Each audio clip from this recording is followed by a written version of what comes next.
পৃথিবীতে এমন চারজন নবী রয়েছেন যারা এখনো পর্যন্ত জীবিত। আল্লাহ পাক রব্বুল আলামিন তাদেরকে লম্বা হায়াত দান করলেন। ইবনে ইসহাক প্রসিদ্ধ ঐতিহাসিকের মতে, আল্লামা জালালউদ্দিন সুয়ুতী রহমাতুল্লাহি আলাইহির মতে, তারা দুনিয়ার জমিনে দুইজন, আসমানে দুইজন, এই হলেন মোট চারজন নবী এখনো দুনিয়ায় জীবিত রয়েছেন। আসমানে যে দুইজন নবী জীবিত রয়েছেন তাদের মধ্যে একজন হলেন হযরত ঈসা আলাইহিস সালাম, আরেকজন হলেন হযরত ইদ্রিস আলাইহিস সালাম। আর জমিনে যে দুইজন নবী জীবিত, একজন হলেন হযরত ইলিয়াস আলাইহিস সালাম, আরেকজন হলেন হযরত খিজির আলাইহিস সালাম। এই হলো মোট চারজন নবী দুনিয়াতে এখনো জীবিত। আল্লাহ পাক রব্বুল আলামিন তাদেরকে লম্বা হায়াত দিলেন, কিয়ামত পর্যন্ত তারা দুনিয়াতে থাকবেন। ভাইরা বন্ধুরা, হায়াত মৌতের মালিক আল্লাহ। আল্লাহ যাকে চান সময় মতো নিয়ে যান, যাকে চান আল্লাহ সময় বাড়ায় দেন। ভাই, আসমানের মধ্যে যে দুইজন নবী এখনো জীবিত, তাদের একজন হলেন হযরতে ঈসা আলাইহিস সালাম, আর একজন ইদ্রিস আলাইহিস সালাম। কেমন করে তারা এত লম্বা হায়াত পাইলেন? কি ছিল সেই রহস্য? কি ছিল সেই ঘটনা? হযরত ইদ্রিস আলাইহিস সালামের ব্যাপারে বলা হয়, তারিখের কিতাবের মধ্যে রয়েছে। ভাইরা বন্ধুরা, আল্লাহর পয়গম্বর সৈয়দুনা ইদ্রিস আলাইহিস সালাম বহুত বড় আল্লাহর একজন পয়গম্বর। আদম আলাইহিস সালামের ছেলে হযরত ঈসা আলাইহিস সালামের বংশধর। তিনি ছিলেন বড় পরহেজগার, সারাক্ষণ তাসবিহ তাহলিল, আল্লাহ পাকের জিকির আজকারে থাকতেন। উল্লেখযোগ্য আমল ছিল তিনি সর্বদা রোজা রাখতেন। আল্লাহর পয়গম্বর রোজা রাখতেন। ইফতারের সময় জান্নাত থেকে তার জন্য ইফতারি আনা হতো। ওই ইফতারি তিনি ভক্ষণ করতেন, যা থাকতো সেটা আবার জান্নাতে চলে যেত। ইদ্রিস আলাইহিস সালাম বেশি বেশি রোজা রাখার কারণে আল্লাহর ভালোবাসা, আল্লাহর মহব্বত, আল্লাহর প্রেম তিনি লাভ করলেন। কারণ রোজা একমাত্র আল্লাহর জন্য। হাদিস শরীফে নবী বলেন, আস-সাওমু লি ওয়া আনা আজজি বিহি। হাদিসে কুদসি আল্লাহ পাক বলেন, যেই মানুষটা রোজা রাখলো সে যেন আমার জন্যই রোজা রাখলো, আর রোজার প্রতিদান আমি আল্লাহ নিজের হাতে দেব। ওয়া ফি riwayatin উজজা বিহি, অন্য riwayate এসেছে রোজার বদলা আল্লাহ বলেন আমি নিজেই বান্দার হয়ে যাব। ইদ্রিস আলাইহিস সালাম এত বেশি রোজা রাখতেন। আজরাইল আলাইহিস সালাম আল্লাহর কাছে সুপারিশ করলেন, মালিক, আমি আপনার পয়গম্বর সৈয়দনা ইদ্রিসের সাথে একটু মহব্বত করতে চাই, তার সাথে একটা মহব্বতের সম্পর্ক তৈরি করতে চাই। মানুষের বেশ ধরে হযরত আজরাইল আলাইহিস সালাম সৈয়দনা ইদ্রিস আলাইহিস সালামের কাছে আসলেন। মেহমান হলেন, তিনিও রোজা রাখছেন। আজরাইল আলাইহিস সালাম তিনিও রোজাদার। ইফতারের সময় জান্নাতি ইফতার সামনে হাজির হলো। সৈয়দনা ইদ্রিস আলাইহিস সালাম মেহমানকে নিয়ে ইফতার খাইতে বসলেন। নিজে খাইতেছেন, মেহমানকে বলতেছেন খাওয়ার জন্য, কিন্তু তিনি তো মানুষ নন, তিনি তো নূরের তৈরি ফেরেশতা, তিনি তো সেই পরিচয় দেন না। না দেওয়ায় তিনি বলতেছেন, হযরত আমি খাবো না, আপনি খান। সৈয়দনা ইদ্রিস আলাইহিস সালাম তিনি চেষ্টা করে মেহমানকে কিছু খাওয়াইতে পারলেন না। যাক, তিনি না খেয়ে সারাদিন ইবাদত, সারা রাত আল্লাহর বন্দেগী করলেন। সকালবেলা দুজন বের হলেন একটু সফরে। আমার, বন্ধুরা আমার, খেয়াল করে মনোযোগ দিয়ে শুনুন। সফরে বের হয়েছেন একটা ফসলি জমি, ওই ফসলি জমির কাজ দিয়ে তারা যাইতেছেন, ফল ফলাদিতে ভরপুর বাগান। সাইয়েদুনা ইদ্রিস আলাইহিস সালামকে মালাকুল মউত আজরাইল বলতেছেন, ওগো আল্লাহর পয়গম্বর, চলুন আমরা ওই গাছ থেকে কিছু ফল ভক্ষণ করি।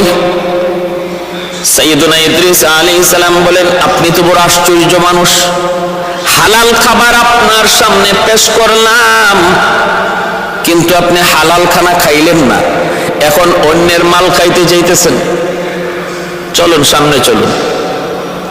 সামনে চললেন, দেখেন বকরি রাখাল একদল, এক পাল বকরি চরণভূমিতে বিচরণ করতেছে। এখানে যাইও মালাকুল মউত আজরাইল বলতেছেন সাইয়েদুনা ইদ্রিস আলাইহিস সালামকে, চলুন আমরা একটা বকরি জবাই করে ভক্ষণ করি। আল্লাহর নবী তখনও আশ্চর্য হলেন, হালাল খাবার আপনার সামনে পেশ করলাম, আপনি হালাল খানা খাইলেন না, আর এখন অন্যের মাল খাইতে চান, কি আশ্চর্য। চলুন সামনে চলুন। 3 দিন তার বাড়িতে থাকলেন। ওনার চাল চলনে হযরতে সাইয়েদুনা ইদ্রিস আলাইহিস সালামের কিছু সন্দেহ হলো।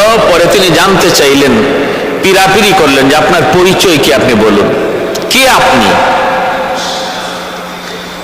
আজরাইল আলাইহিস সালাম তখন পরিচয় দিয়ে দিলেন হাসি মুখে, ওগো আল্লাহর পয়গম্বর, আমি তো দুনিয়ার কোন মানুষ নই, আমি হলাম নূরের তৈরি ফেরেশতা, আমার নাম মালাকুল মউত আজরাইল।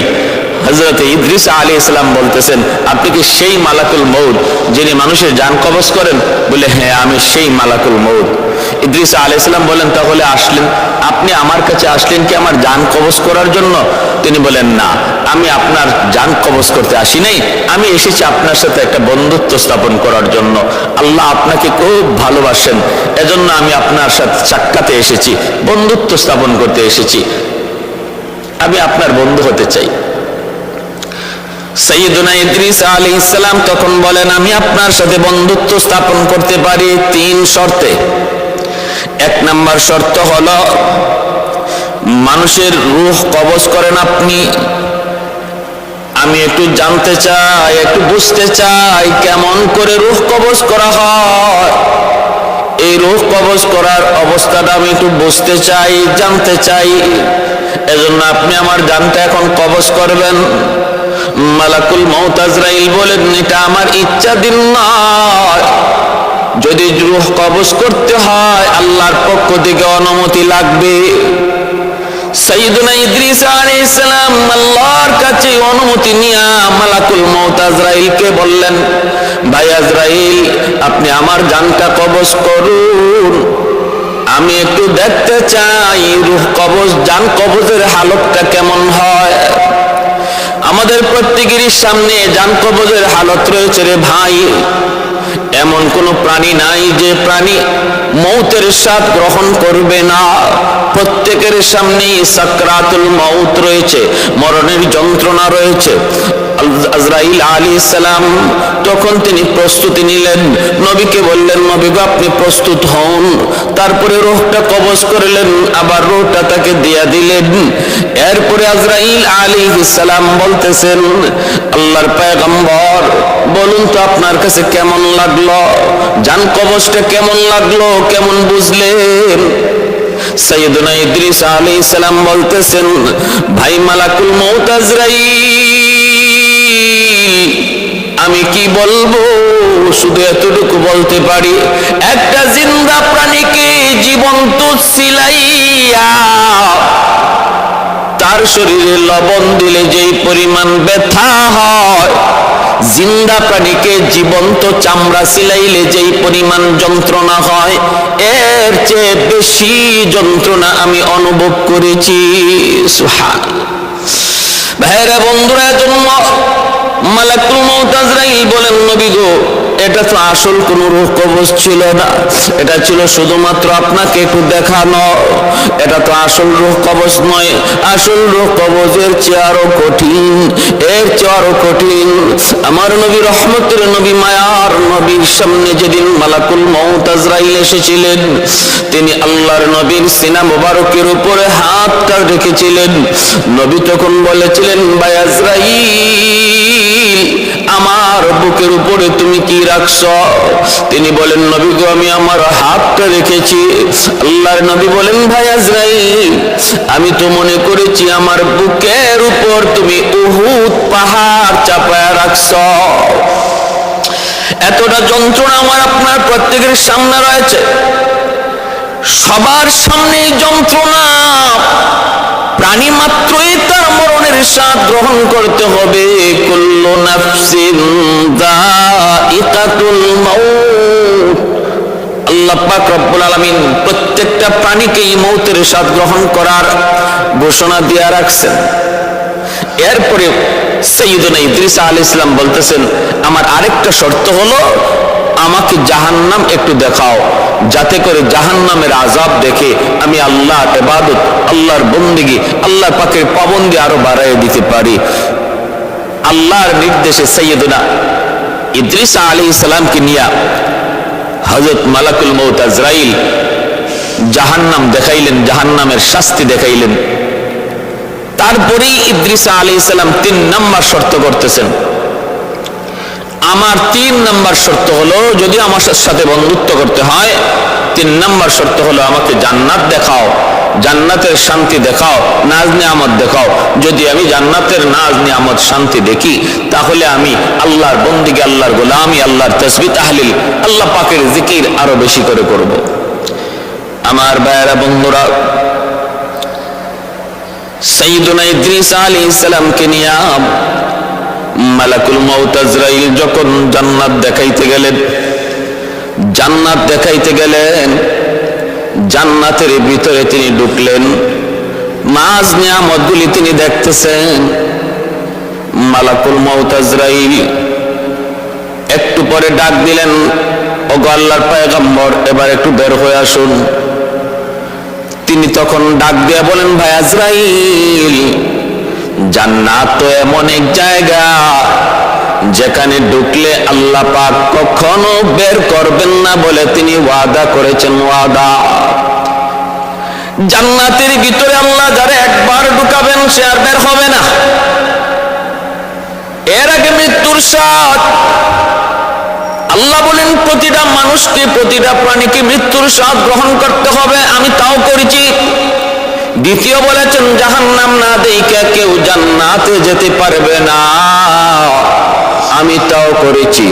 এবার আমি জান্নাতের ভিতরে ঢুকে পড়েছি। আল্লাহ পাকের ওয়াদা, আল্লাহ যারা জান্নাত দেয় কখনো আর জান্নাত থেকে বের করে না। জাহান্নামীকে আল্লাহ জাহান্নাম থেকে জান্নাতে দেয়, কিন্তু কোন জান্নাতীকে আল্লাহ পাক আর জাহান্নামে ফেরত দেয় না, জান্নাত থেকে বের করে না। প্রতিটা জায়গায় আল্লাহ জান্নাতের বিবরণ দিয়ে খালিদিনা ফিহা বলেছেন। অতএব আমি আর বের হব না, আমি আর বের হব না। জান্নাত থেকে বের না করার ওয়াদা তো আমার আল্লাহর। মালাকুল মউত আজরাইল আল্লাহর কাছে এবার আল্লাহর কাছে জানতে চাইলেন, নালিশ দিলেন, মালিক, তোমার পয়গম্বর জান্নাত দেখার নিয়ত কইরা জান্নাতে ঢুকছে, এখন কই বের হবে না, এখন কই বের হবে না। আল্লাহ পাক রব্বুল আলামিন তখন বলতেছেন, এর মালাকুল মউত, আমার পয়গম্বর যা বলেছে তো ঠিক বলেছে। জান্নাতে যে একবার ঢুকে তারে আমি আর বের করি না, সে তো ঢুকে গেছে, যদি নিজের ইচ্ছায় বের না হয় তারে বের করার কোনো সুযোগ নাই। তুমি চলে যাও, আমার পয়গম্বর ইদ্রিস জান্নাত ঘুরে ঘুরে দেখবে। এই যে মালাকুল মউত চলে আসলেন, আর সাইয়্যিদুনা ইদ্রিস আলাইহিস সালাম জান্নাতে ঢুকলেন। আজও পর্যন্ত তিনি জান্নাতে ঘুরে বেড়াইতেছেন, জান্নাতে ঘুরে বেড়াইতেছেন।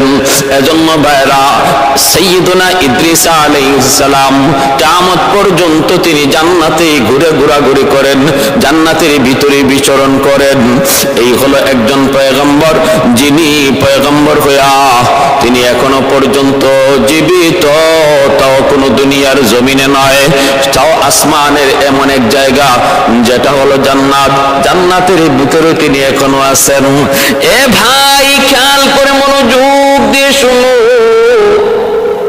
2 নম্বরে হযরত ঈসা আলাইহিস সালাম, তিনাকে আল্লাহ পাক আসমানে তুলে নিয়েছেন। ঈসা আলাইহিস সালাম এখনো জীবিত, আসবেন এক সময়। কোন সময়? শেষ জামানায় দাজ্জালের সাথে জিহাদের জন্য, দাজ্জালকে প্রতিহত করার জন্য ঈসা আলাইহিস সালামের আগমন হবে। ভাইরা বন্ধুরা, এজন্য বলতেছিলাম দুজন পয়গম্বরের কথা আল্লাহ পাক কোরআনের মধ্যে বলেছেন। ইদ্রিস আলাইহিস সালামের ব্যাপারে আল্লাহ বলেন, ওয়াজকুর ফিল কিতাবি ইদ্রিস ইন্নাহু কানা সিদ্দীকান নাবিয়্যা ওয়া রাফা'নাহু মাকানান আলিয়্যা। স্মরণ করো আমার পয়গম্বর ইদ্রিসের কথা। আমি তারে ইজ্জত দিয়েছি, সম্মান দিয়েছি এবং তাকে উচ্চ স্থানে উঠায় নিয়েছি। সে ছিল সিদ্দিক, তিনি হলেন সিদ্দিক। আমি তাকে সর্বোচ্চ উচ্চ স্থানে পৌঁছায় দিয়েছি। ঈসা আলাইহিস সালামের ব্যাপারে আল্লাহ পাক রব্বুল আলামিন পবিত্র কোরআনের বিভিন্ন জায়গায় বলেছেন, আমি ঈসাকে উঠায় নিয়েছি। কেন? ঈসা আলাইহিস সালাম যখন কওমকে তিনি তাওহীদের দাওয়াত দেন, একত্ববাদের দাওয়াত দেন, তখন ঈসা আলাইহিস সালামের কওমের লোকেরা তারা তো বিশ্বাস করে না, কারণ ঈসা আলাইহিস সালামের কাছে কিতাব নাজিল হয়েছে ইনজিল, আর ওনার আগে মুসা আলাইহিস সালামের কাছে কিতাব নাজিল হয়েছিল তাওরাত। তিনি যখন ইনজিল কিতাবের দাওয়াত দিতেছেন, কওমের লোকেরা কয়, আমরা তাওরাত কিতাব মানি, তাওরাত ছাড়া অন্য কোনো কিতাব মানি না, না মানি না। ঈসা আলাইহিস সালাম তিনি তো আপনার নবীর সুসংবাদ দিতেছেন। শেষ জামানায় একজন নবী আসবেন, আহমদ। এই কথার উপরেও ইহুদিদের অবজেকশন, আমরা আর কোন নবী মানি না, আমরা মুসা নবীকে মানি, কিতাব মানি তাওরাত, অন্য কোনো কথা আমরা সাপোর্ট করি না। ঈসা আলাইহিস সালামকে কওমের লোকেরা যখন ওই বনি ইসরাইলীরা তারা হত্যা করার মতো ষড়যন্ত্রে লিপ্ত হলো, আল্লাহর পয়গম্বর সাইয়্যিদুনা ঈসা আলাইহিস সালাম তিনি তার এলাকা ছেড়ে গ্রাম অঞ্চলে চলে গেলেন। গ্রামে যায় তিনি মানুষকে তাওহীদের দাওয়াত দিচ্ছেন, আখিরাতের কথা শোনাইতেছেন, নিজের নবী হওয়ার কথা, রাসূল হওয়ার কথা তিনি তাদেরকে পেশ করেন।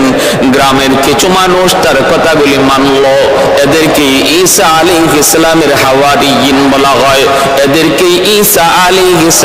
হাওয়ারিয়িন বলা হয়। গ্রামের মানুষগুলা কিছু ঈমান গ্রহণ করলো, এরপর ইহুদিরা সমবেত হয়ে ঈসা আলাইহিস সালামকে হত্যা করার জন্য ওনার খুঁজে, ওনার তালাশে বের হলো, পেয়ে গেল একটা ঘরের ভিতরে। চতুর্দিক দিয়ে তারা আবদ্ধ করে ফেললো। ঈসা আলাইহিস সালামকে তারা হত্যা করে ফেলবে। একজন নেতাকে পাঠাইলো, ওই নেতা সে তখন গেল, যায় ভিতরে ঢোকা মাত্রই আল্লাহ পাক রব্বুল আলামিন তারে সাহায্য করলেন। কেমন সাহায্য করলেন? কি ধরনের সাহায্য? যেই নেতা পাঠাইলো ঈসা নবীকে হত্যা করার জন্য, একটু যায় দেখে আসো ঘরের ভিতরে ঈসা আসেনি না নাই।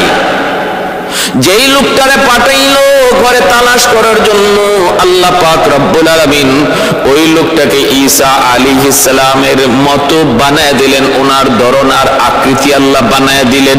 এই ক্ষমতা আল্লাহর আছে। আল্লাহ চাইলে যে কোনো ক্ষমতা আল্লাহ পাক দেখাইতে পারেন। মানুষকে আল্লাহ পাক রব্বুল আলামিন গাছ বানাইতে পারেন, গাছ থেকে মানুষের কথা আল্লাহ বের করতে পারেন, পশু পাখি থেকে আল্লাহ মানুষের জবান বের করতে পারেন, কখনো কোনো মানুষের সুরত আল্লাহ বানর বানাইতে পারেন, আবার কখনো প্রাণীকে আল্লাহ মানুষের সুরত বানাইতে পারেন। এই ক্ষমতা আল্লাহ পাকের আসেনি না নাই? আল্লাহ পাকের এই ক্ষমতা আছে। ওয়া হুয়া আলা কুল্লি শাইইন কাদির। সকল ক্ষমতার মালিক আল্লাহ, সকল ক্ষমতার মালিক আল্লাহ। বনি ইসরায়েলের কিছু মানুষকে আল্লাহ পাক বানর বানাইছিলেন। পবিত্র কোরআনে আল্লাহ পাক সেই ঘটনা উল্লেখ করেছেন।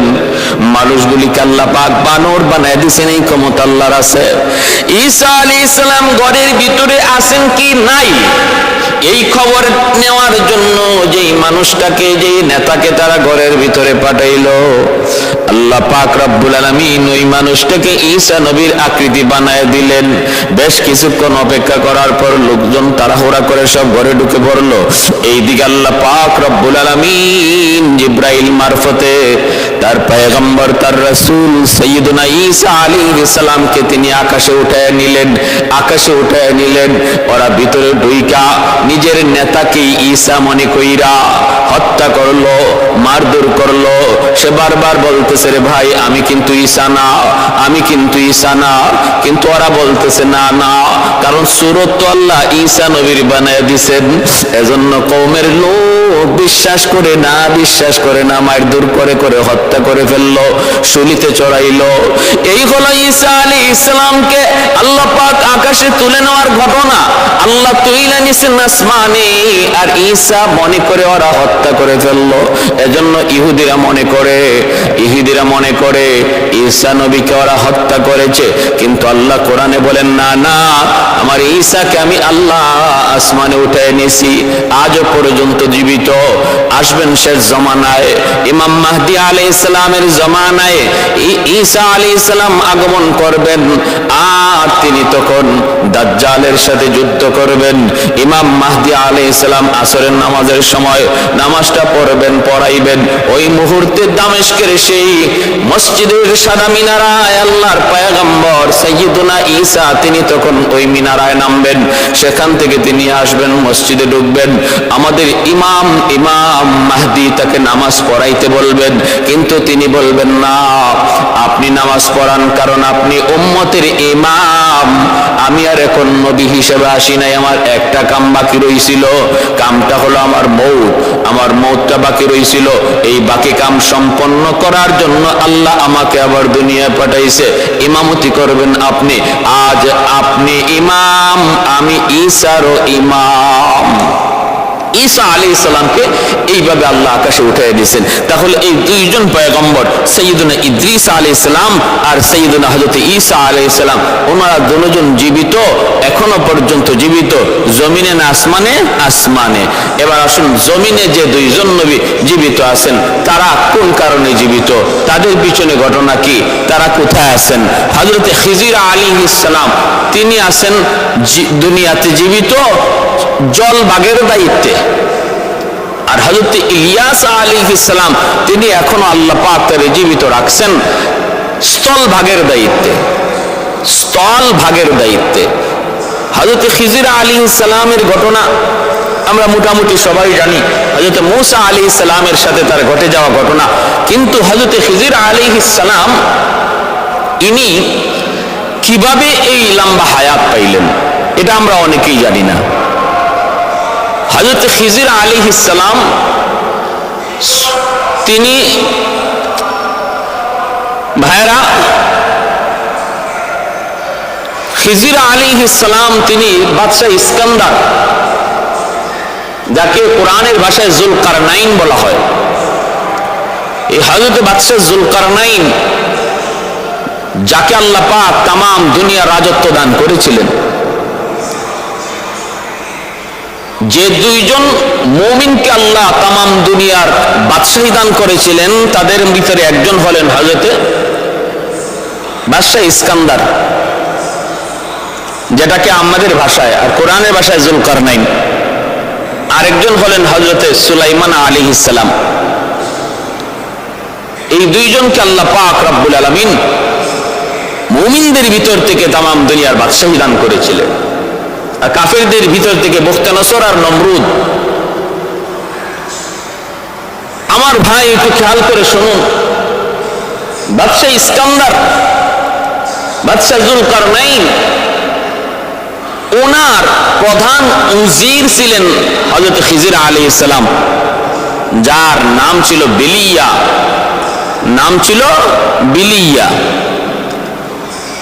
বাদশাহ জুলকারনাইন যখন ইয়াজুজ মাজুজকে প্রাচীর দিয়ে ঢেকে দিলেন।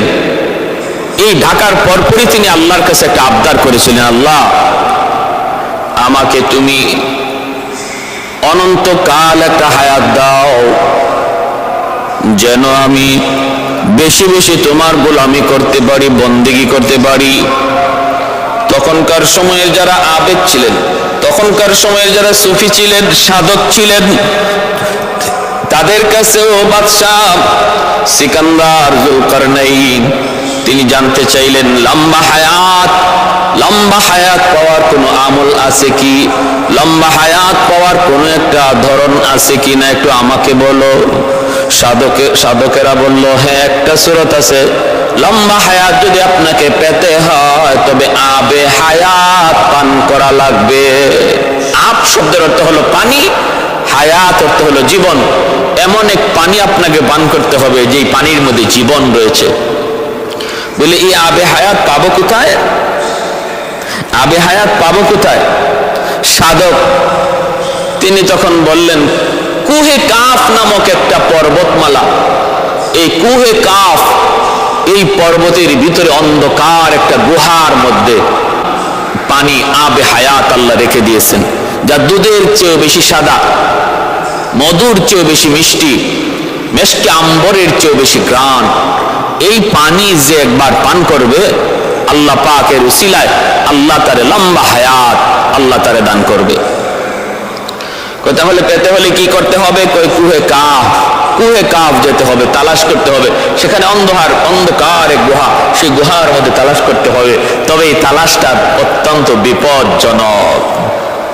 তারপরও বাদশাহ জুলকারনাইন তিনি তালাশে বের হওয়ার ইচ্ছা পোষণ করলেন। রাজ্যে তিনি জানায় দিলেন, মন্ত্রী পরিষদের মধ্যে তিনি আলোচনাও করলেন, সিদ্ধান্ত নিলেন আমি বের হয়ে যাব। আমার কিছু যুবক সৈন্য সামন্ত নিয়ে আমি বের হয়ে যাব। তালাশে যদি বছর কেটেও যায়, বছরের বছর কেটেও যায়, আমি তালাশে বের হব, তালাশ করব। রাজ্যের দায়িত্ব আপাতত কাউকে দিয়া বাদশাহ জুলকারনাইন আবে হায়াতের তালাশে বের হলেন। সঙ্গী বানাইলেন কিছু যুবক, কিছু সেনা সামন্তকে, আর প্রধান উজির হযরত বিলিয়া, যার পরবর্তী নাম ছিল হযরত খিজির আলাইহিস সালাম, ওনাকে সঙ্গে নিয়ে রওনা দিলেন। অন্ধকার গুহার ভিতরে তারা তালাশ করবেন, বাতি জ্বালানো যাবে না, কারণ সাধক জানায় দিছে আগুন নিয়ে ওই গুহার ভিতরে ঢোকা যাবে না, আগুন নিয়ে ঢোকা যাবে না। তাহলে অন্ধকারে দেখবো কেমন করে। সিদ্ধান্ত নিলেন দামি হীরার টুকরা সাথে নিয়ে তারা বের হবেন, দামি হীরার টুকরা সাথে নিয়ে তারা গুহায় বের হবেন। প্রত্যেকের হাতে একটা করে দামি হীরার টুকরা দেওয়া হলো। দামি হীরার টুকরা নিয়ে তারা গুহার ভিতরে ঢুকবেন। বের হলেন সফর, লম্বা সফর। ওই লম্বা সফরের ভিতরে কতজন এই সফরের মধ্যেই গায়েব হয়ে গেল। কুহে কাফ পর্যন্ত তারা পৌঁছে গেলেন। গুহা চরম অন্ধকার। হযরত বিলিয়ার কাছেও বাদশাহ জুলকারনাইন একটা দামি পাথর হীরার টুকরা দিলেন, যেই হীরার পাথরের কারণে আলো চমকায়, আলো জ্বালাইতে হয় না। ওই হীরার টুকরা যার হাতে থাকে সেই রাস্তা দেখতে পায়, অন্ধকারও আলো দেখতে পায়। হযরত জুলকারনাইন তিনি তখন বের হলেন, বিলিয়ার হাতে তিনি হীরার টুকরাটা দিলেন। গুহার ভিতরে ঢুকে কে কোন দিকে চলে গেল কোনো খবর নাই, এক একজন এক এক দিকে হারিয়ে গেল। হযরত বিলিয়া তিনি একা হয়ে গেলেন, জুলকারনাইন একদিকে, বিলিয়া অন্যদিকে। এইভাবে তালাশে মগ্ন হলেন। যাইতে তালাশ করতে এক একজন এক এক দিকে তালাশে মগ্ন হলেন। বিলিয়া তিনি তালাশে বের হয়ে আল্লাহ পাকের কুদরতি ফয়সালা আবে হায়াত জুলকারনাইনের নসিব হবে না। আল্লাহ পাকের কুদরতি ফয়সালা হলো আবে হায়াত নসিব হবে ওই বিলিয়া, প্রধান উজির বিলিয়া হযরত খিজির আলাইহিস সালামের। তিনি তালাশে তালাশে ক্লান্ত হয়ে গেলেন, কোথায় সে আবে হায়াত। একটা জায়গায় ক্লান্ত হয়ে বসে রইলেন, পানির তৃষ্ণা লাগছে। হযরত খিজির আলাইহিস সালামের তিনি পানির তৃষ্ণায় কাতর, কিন্তু পানি পাবেন কোথায়, পানি পাবেন কোথায়। এই অবস্থায় তিনি একটা আওয়াজ পাইলেন, এই অন্ধকারের ভিতরে একটা আওয়াজ পাইলেন, কোথা থেকে যেন পানি ছলছল ছলছল করে পানি পড়তেছে। পানি গড়ায় পড়ার যে একটা আওয়াজ, এই আওয়াজটা হযরত খিজির আলাইহিস সালাম শুনতে পেয়ে তিনি এই পানির তৃষ্ণা নিবারণ করার জন্য যেদিক থেকে পানির আওয়াজটা আসতেছে ওই দিকেই তিনি যাইতেছেন, ওই দিকেই যিনি যাইতেছেন। আলহামদুলিল্লাহ, যাইতে যাইতে যায় দেখেন একটা ছোট্ট পানির ফোয়ারা, ছোট্ট পানির ফোয়ারা, ওখান থেকে তিনি পানিটা পান করলেন, পানিটা পান করলেন। আলহামদুলিল্লাহ, পানিটা পান করা মাত্রই দেখা গেল কি একটা গায়েব থেকে আওয়াজ আসলো, হে বিলিয়া, তুমি তো সাধারণ পানি পান করো নাই, তুমি পানির তৃষ্ণা নিবারণ করতে এসে যে পানি পান করেছো, এই পানির তালাশি তোমরা বের হয়েছো, যার নাম হলো আবে হায়াত। তুমি তো আবে হায়াত পান করে ফেলেছো। হযরত বিলিয়া তিনি বুঝতে পারলেন যে তালাশ, যার তালাশে বের হয়েছেন সেটা তিনি পেয়ে গেছেন। সাথে সাথে দেখতেছেন জঙ্গলের বাঘ ভাল্লুক হিংস্র প্রাণীরা হযরত বিলিয়ার চতুর্দিকে এসে তারা এমন ভাবে আসা শুরু করলো, আর ওনার সামনে এমন ভাবে বসতে লাগলো যেন একজন মুনিবের সামনে গোলাম, মুনিবের সামনে গোলাম বসে আছে। জঙ্গলের প্রাণীরা তার সামনে এইভাবে বসে তার ইতাআত করতে লাগলো, তার বাধ্যতা তারা বুঝাইতে লাগলো যে আজ থেকে আমরা আপনার বাধ্য, আপনি যা বলবেন আমরা তা মানব। সুবহানাল্লাহ। यारे यारे जिगर यारे नजर अब तू कहाँ है,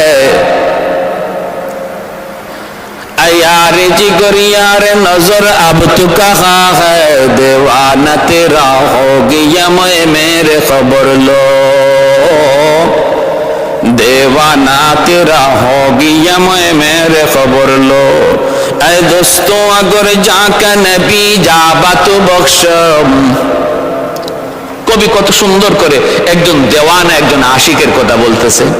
আয়ারে জিগর নূরে নজর আব তু কাহা হ্যায়, দেওয়ানা তেরা হো গিয়া मैं मेरे खबर लो, देवाना तेरा हो गया मैं मेरे खबर लो, ऐ दोस्तों अगर जाका नबी जाबा तो बख्शम, ऐ दोस्तों अगर जाका नबी जाबा तो बख्शम, अज़ाचे अज़ी दस्त बगुया बतो बख्शम, अज़ाचे अज़ी दस्त बगुया बतो बख्शम, ऐ सल्ली अला आपका फैज़ान रिसाला, ऐ सल्ली अला आपका फैज़ान रिसाला, तो मिस्ल हजरता वो हवारश करहीना, तो मिस्ल हजरता वो हवारश करहीना, सदक़े में तेरे हो गया गो रहबर उम्मत, सदक़े में तेरे हो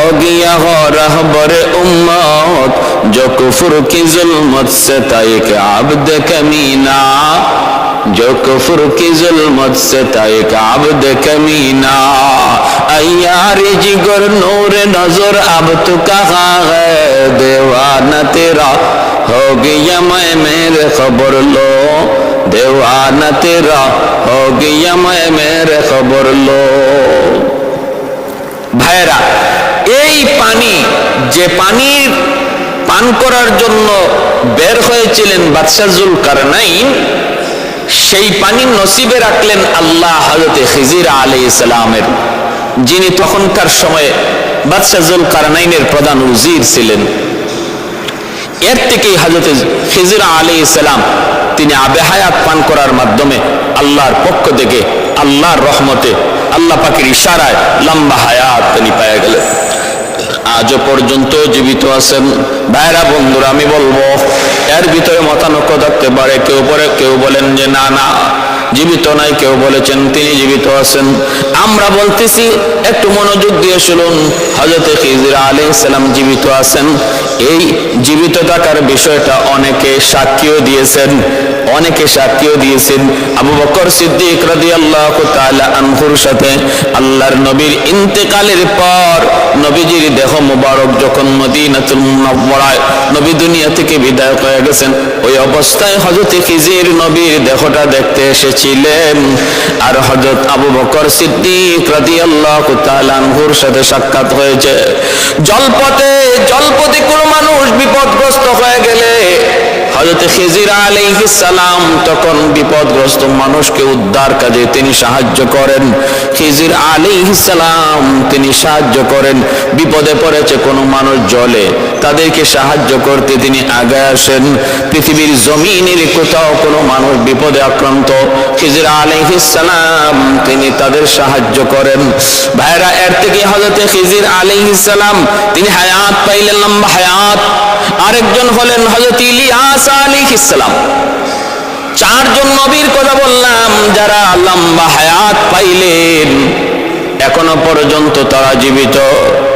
সর্বশেষ হযরত ইলিয়াস আলাইহিস সালাম, তিনি বনি ইসরাইলের একজন পয়গম্বর। হযরত ইলিয়াস আলাইহিস সালাম ইনি ওনার কওমকে যখন কালেমার দাওয়াত দেন, তাওহীদের দাওয়াত দেন, কওমের লোকেরা তা মানে না। এটাই স্বাভাবিক। যত নবী যত রাসূল যখনই কওমের সামনে কালেমার দাওয়াত দিয়েছেন, কেউ প্রথমে সহজে মানে না, মেনে নেয় না। শুধু মানে তো নাই, বরং নির্যাতন করে, কটূক্তি করে, বাজে মন্তব্য করে, গালাগালি করে। আল্লাহ কোরআনের পবিত্র কোরআনের সূরা ইয়াসিনের মধ্যে বলেন, ইয়া হাসরাতান আলাল ইবাদ মা ইয়াতিহিম মির রাসূলিন ইল্লা কানু বিহি ইস্তাহজিউন।